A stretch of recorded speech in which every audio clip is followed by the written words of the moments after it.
ያለው እግዚአብሔር ነው። ደሙን ያፈሰሰው እግዚአብሔር ነው። በገዛ ደሙ የዋጃትን የእግዚአብሔርን ቤተ ክርስቲያን ደሙ የማን ነው? የእግዚአብሔር ነው። የፈሰሰው ደም የማን? የእግዚአብሔር።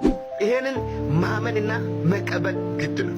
እግዚአብሔር ደም አለው መንፈስ አይደለም ከተባለ እግዚአብሔር ሥጋ ለብሶ በሥጋ መጥቶ ክርስቶስ የሚባለውን ሥጋ ለብሶ የሚደማውን ሥጋ ለብሶ የሚራበውን እኛን ከብዙ ወንድሞች ጋር የሚያከራክረን አንድ ነገር ብቻ ነው።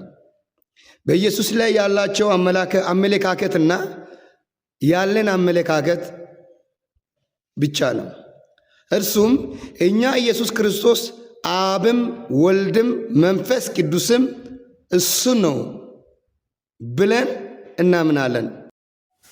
ሰላም ይብዛላችሁ የአባቴ ብሩካን ባላችሁበት ስፍራ ሁሉ እንደተለመደው ቀና ትብብራችሁ ዛሬም ያስፈልገኛል። ሼር ማድረግን ለሌሎችም ማድረስን አትርሱ። ተባረኩ።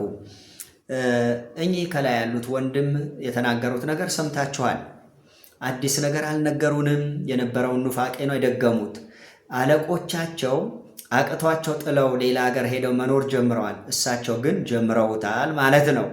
እናያለን እንግዲህ በሂደት የሀገራችን ሰዎች እንዲህ ይላሉ፣ ከመጠምጠም መማር ይቅደም ይላል። ፈጽሞ የተማረ ደግሞ እንደ መምህሩ ይሆናል ይላል። ፈጽመው ስላልተማሩ እንደ መምህሮቻቸው ደግሞ አብም ወልድም መንፈስ ቅዱስንም ኢየሱስ ነው ብለውናል። ደግሞም ደሙን ያፈሰሰልን ደግሞ አብ ራሱ ነው ብለውናል። ከዚህ የባሰ ኑፋቄ ሌላ ምን አለ? ከዚህ የተለየ እርጉም ትምህርት ምን አለ? ከዚህ የባሰ ወደ ገሃነም የሚነዳ ትምህርት ምን አለ?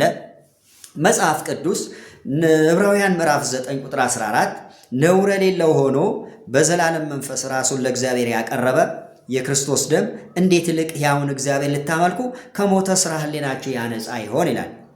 የክርስቶስ ደም ነው የፈሰሰልን ብሎ ዕብራውያን ጸሐፊ ዘግቦልናል። እግዚአብሔር ባርከው።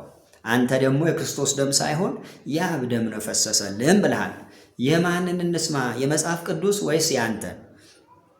ሁለተኛ አንደኛ ዮሐንስ ምዕራፍ 1 ቁጥር 7 ነገር ግን እርሱ በብርሃን እንዳለ በብርሃን ብንመላለስ ለእያንዳንዳችን ኅብረት አለን፣ የልጁም የኢየሱስ ክርስቶስ ደም ከኃጢአት ያነጻናል ይላል። ከኃጢአት የሚያነጻን እዚህ ጋር ደግሞ አንደኛ ዮሐንስ ጸሐፊው ዮሐንስ የልጁ ደም አለ እንጂ የአብ ደም አላለም። እንዴ ለምን ከኪሳችን አውጥተን እንናገራለን? ለምንስ መጽሐፍ ቅዱስ ከሚለው ሐሳብ ጋር እንጋጫለን?